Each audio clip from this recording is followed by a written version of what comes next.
این صبح دم خواستیم یک قصه برای برادرای دکترها قصه کنیم، برای که ویا حاضر جان خود را در خطر مانده برای ما بربه برسند.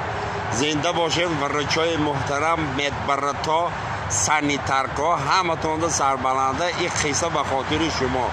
навор сохта шудагии бо дастгирии сайти 1xp дар инҷа коэффициентҳои зиёд ва бонусҳои гуногуна меёбем ки силкаш дар комментария.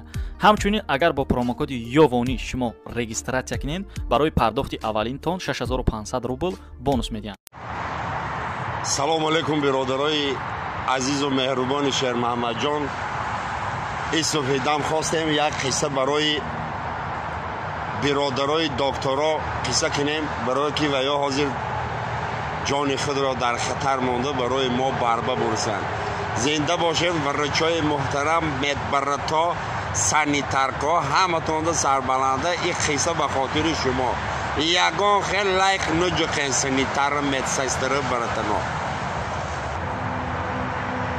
یا مسلمه گفتنی زنی که شطاح بدای سهر میخیزه بالنیسه پیش دکتر میره. سلام علیکم دکتر. خیلی سلام علیکم.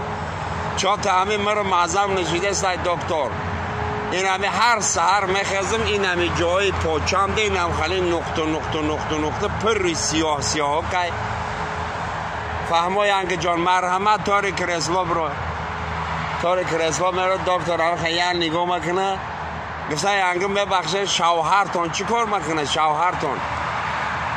گفته شوهری مرو میگه شوهری مو استا این همه خانه های همسایه و فیرا میکنن در ساز مکنه تریزه ساز مکنه استای چو تخته شوهرم. گفته ینگ جان تی یگان خیلی کسال نداری تو که ندی کراچی ایجا ای بی همو یزنای. گفته چا کده ای بی یزنای؟ یزنای استای وقت سکس کدنده بگو همو قلمه ای بخی گوشش بگیره. سربلند باشه دکترو.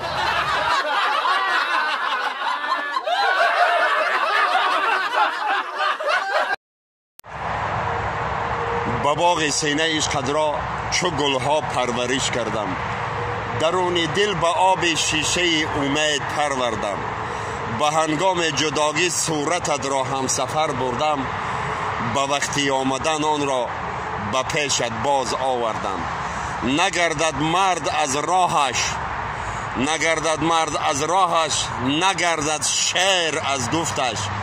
اگر من هم بگردم از رهم به شبهه نامردم. زرک لایکا.